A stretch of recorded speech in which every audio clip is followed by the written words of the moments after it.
On March 9, 1945, the XXI Bomber Command was over Tokyo Bay. B-29 Superfortresses unleashed M-69 incendiary clusters. These napalm-fueled firestorms were meant to shatter the industrial heart and civilian resolve, avoiding a million-casualty invasion. The sky above the Marianas Islands hummed with the low growl of radial engines as ground crews swarmed the tarmac at North Field on Guam. Technicians in grease-stained coveralls adjusted the bomb bay doors on the silver, hulking forms of the Boeing B-29 Superfortresses. Each one was a marvel of American engineering with its 141-foot wingspan and 4 Wright R-3350 Duplex-Cyclone engines pushing 2,200 horsepower apiece. These bombers, part of the 73rd Bombardment Wing under Major General Curtis LeMay, had been modified for the night's mission. Defensive guns were stripped out to save weight, allowing each to carry up to 20,000 pounds of ordnance. The payload tonight was not high explosives but clusters of M-69 incendiary bombs. These were small, 6-pound cylinders filled with napalm, a gelatinous mixture designed to stick and burn at 1,800 degrees Fahrenheit. Pathfinders from the 313th Bombardment Wing would lead, marking the target with M47 Pathfinder bombs to guide the main force. The stakes were immense. LeMay's new low-level tactics aimed to create a firestorm that would consume Tokyo's wooden neighborhoods, crippling war production and forcing surrender before Operation Downfall, the planned invasion that could cost 1 million Allied lives. In Tokyo, Haruko Nakamura, a 28-year-old seamstress in the Asakusa district, prepared for another blackout shift at a textile factory supporting the Imperial Japanese Army. The city buzzed with wartime tension. Air raid drills had become routine since the Doolittle raid in 1942, but recent high-altitude B-29 incursions over Nagoya and Osaka had scattered leaflets warning of impending doom. Haruko lived in a narrow wooden row house typical of the Shitamachi, or Low City, where buildings were packed tightly along winding alleys. This provided perfect tinder for disaster. The Japanese 1st Anti-Aircraft Division had positioned 780 guns around the capital, but their pieces lacked proximity fuses and relied on visual aiming, which was ineffective against night raiders. Radar stations offered limited detection up to 100 miles, but poor integration with fighter squadrons left defenses fragmented. Haruko glanced at her neighbor's children playing in the street, unaware that the Eastern Capital Defense Command had only 210 combat aircraft, mostly day fighters ill-suited for nocturnal intercepts. As dusk fell over Saipan, the first B-29s taxied into position. Their crews donned oxygen masks and flight suits insulated against the cold at altitude. Captain Robert Kelso, flight lead for a squadron in the 314th Bombardment Wing, checked his instruments. The Norden bombsight was calibrated for a low-level release at 5,000 feet, a radical departure from the usual 30,000-foot precision runs. The B-29's range of 3,250 miles allowed direct strikes from the Marianas, bypassing closer bases in China that were plagued by logistics issues.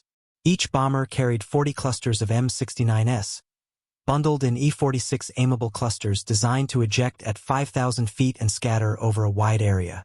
The mechanism was simple. Upon impact, a time delay fuse ignited the napalm, spreading fire across roofs and through walls where water buckets, the primary civilian firefighting tool, proved useless. Kelso's navigator plotted the course over Iwo Jima, recently secured as an emergency landing strip, then straight to Tokyo Bay, arriving around midnight local time. Haruko heard the distant wail of sirens as she finished her evening rice ration, which was mixed with barley to stretch supplies. The neighborhood association had drilled them on fire breaks, but the 30-foot wide strips cleared around key factories were often ignored and filled with debris. She gathered her family. Her husband had been drafted to the Guandong Army in Manchuria, leaving her alone with 2 young daughters. They rushed to the community shelter, a shallow trench lined with sandbags. Above, the 10th Air Division scrambled its few night fighters, but their climb rate struggled to reach the incoming stream. Radar operators at the Chofu station picked up the first blips of large formations approaching from the southeast, but communication delays meant interceptors launched too late. The Pathfinders arrived first. 7 B-29s from the 313th dropped M-47s over the target zone. a densely populated area of small workshops. The bombs burst into white phosphorus markers, illuminating the grid for the main force. Kelso throttled up his B-29, the engines roaring as they descended to 7,000 feet. Turbulence buffeted the aircraft from rising thermals over the ocean, but the crew remained focused.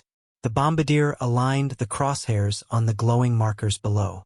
At 12:15 a.m., the bomb bays opened, releasing the clusters which separated midair.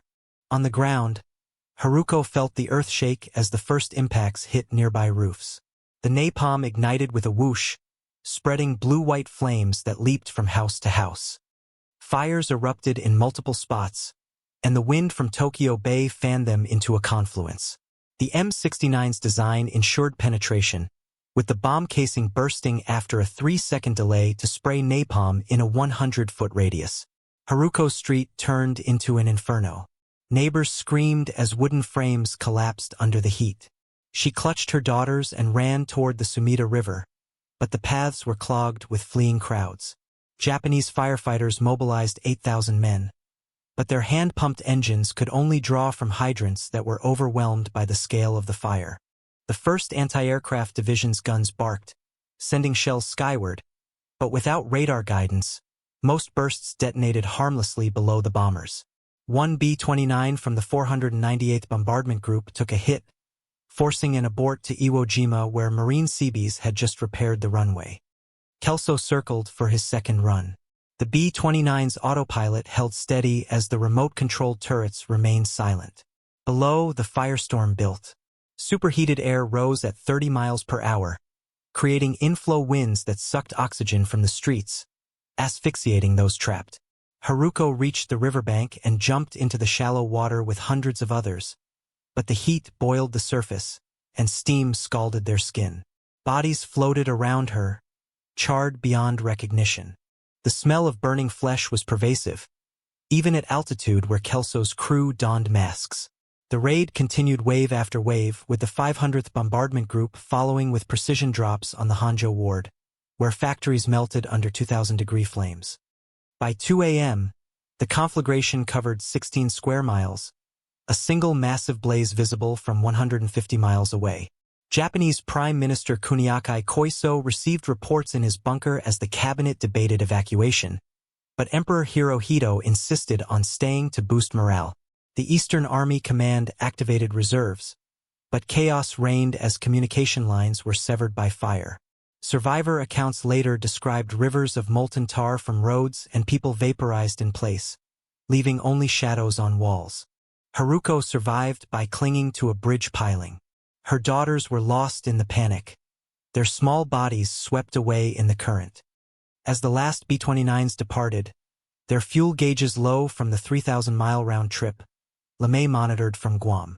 The mission was deemed a success with only 14 bombers lost, mostly to mechanical failures. Casualties on the ground mounted. The Tokyo Metropolitan Police estimated 83,793 dead by dawn, but revisions pushed the number to 100,000, with over 40,000 injured. The destruction razed 267,171 buildings and displaced 1 million residents who fled to rural areas, straining food supplies. In the days following, Haruko wandered the ruins. Her home was reduced to ash. She joined queues for government rice distributions. The Japanese press, under censorship, downplayed the raid, claiming only minor damage and exaggerating American losses. But whispers spread through the black market networks. Morale was cracking, and worker absenteeism rose 20% in surviving factories. Emperor Hirohito toured the devastation on March 18th. His diary noted the pitiful sight of survivors bowing amid the ashes, and he expressed private doubts about the war's continuation to his aides. From the American side, Kelso returned to base.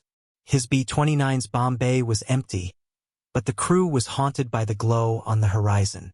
LeMay pressed the advantage, ordering follow-up raids on Nagoya, Osaka, and Kobe, burning out 32 square miles across Japan in March alone.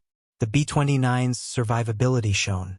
Pressurized cabins allowed crews to operate without fatigue at high speeds, evading Japanese interceptors.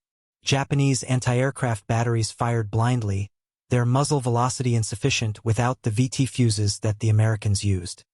Haruko found temporary shelter in a temple on the outskirts of the city. Her trauma manifested in nightmares of falling bombs. Government propaganda urged resilience, but surveys by the Home Ministry revealed growing defeatism. By April, 40% of Tokyoites believed surrender was inevitable. The firebombings, through low-level saturation, overwhelmed civil defenses. The Tokyo Fire Department's engines were obsolete against napalm that could burn underwater. Lieutenant Akira Tanaka, a Japanese anti-aircraft battery commander, was positioned on the Arakawa River embankment. His unit manned 8 Type 88 guns, but ammunition was scarce. As the sirens blared, Tanaka scanned the sky with binoculars. Searchlights pierced the darkness but also blinded his gunners. The first B-29 appeared, a silver speck at 6,000 feet, moving too fast for the manually traversed guns. A burst went up, detonating harmlessly as the bomber released its load. Tanaka shouted orders. His crew loaded 75mm shells fused for time delay, but the low altitude negated high-angle fire.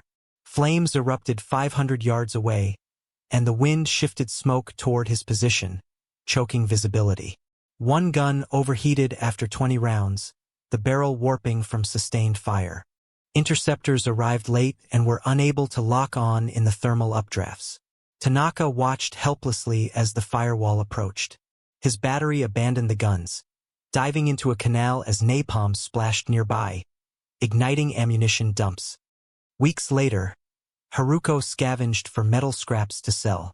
Her resolve was broken by her loss, and she joined underground peace groups whispering about the Emperor's intervention. The raid's outcome reduced Japanese aircraft production by 50% in March. American logistics shone, with 500 B-29s operational by May. Emperor Hirohito's cabinet met in the Imperial Palace bunker. Prime Minister Koiso resigned in April amid the devastation. Suzuki Kentaro took over, pushing for peace overtures through Sweden, but military hardliners insisted on a decisive battle. Survivor Yoshiko Hashimoto recounted in later interviews the horror of seeing her family home collapse. The psychological toll led to widespread PTSD, undiagnosed in post-war Japan. LeMay's command expanded to 1,000 B-29s by June. The firebombing campaign extended to 58 cities, killing 330,000 civilians by the war's end.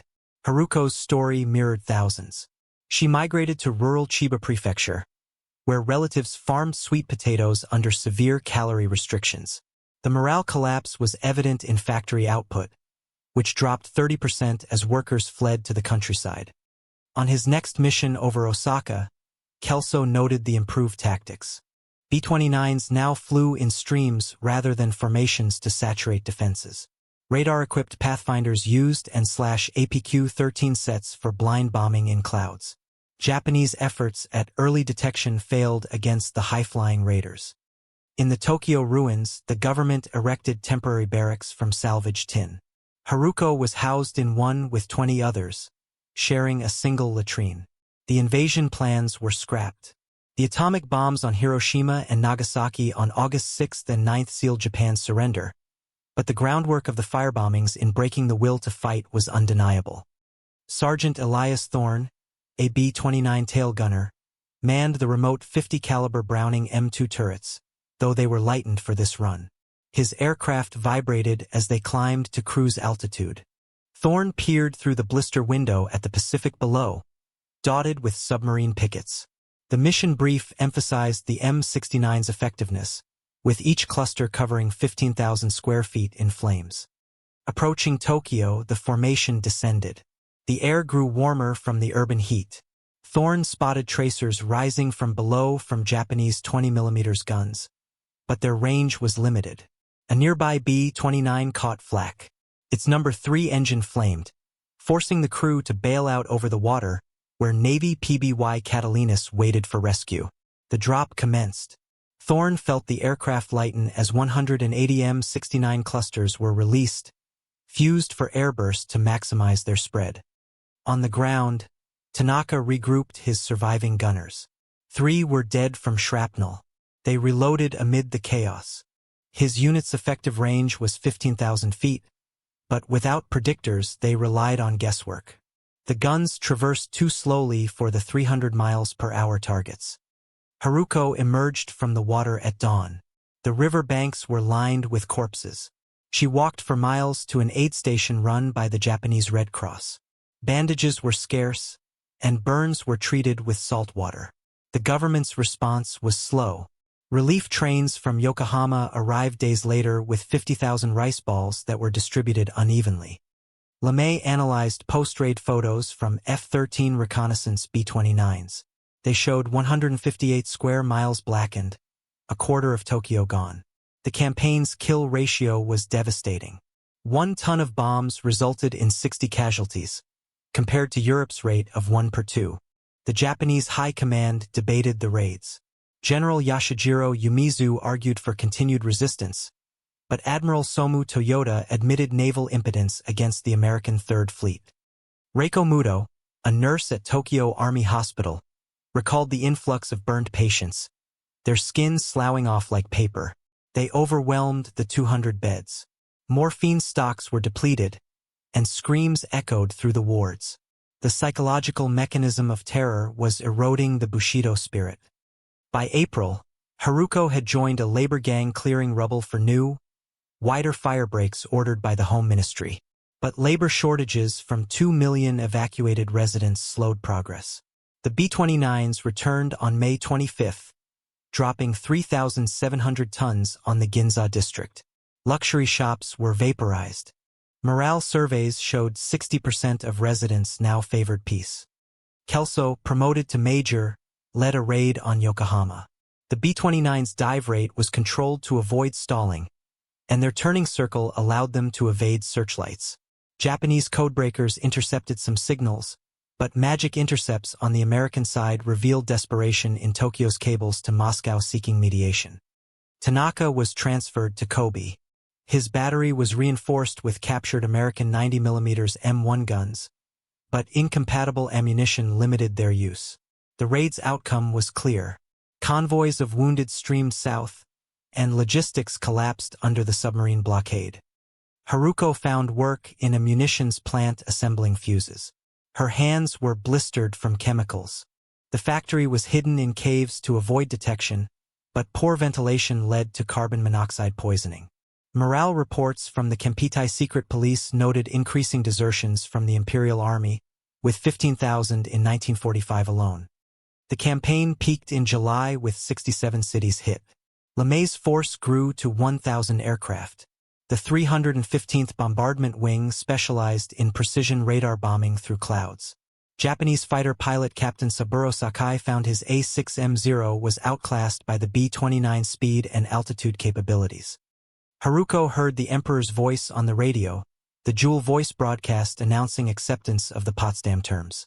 Her tears mixed relief and sorrow. The firebombing's human cost was over 500,000 dead, but the strategic goal was met. The invasion was averted, saving an estimated 500,000 American lives. In the aftermath, Tokyo was rebuilt with concrete, but scars remained. Haruko raised a new family in the suburbs, her story one of resilience amid devastation. The B-29s left a legacy as the dawn of strategic air power, and the mechanisms of firestorm creation were woven into history's fabric.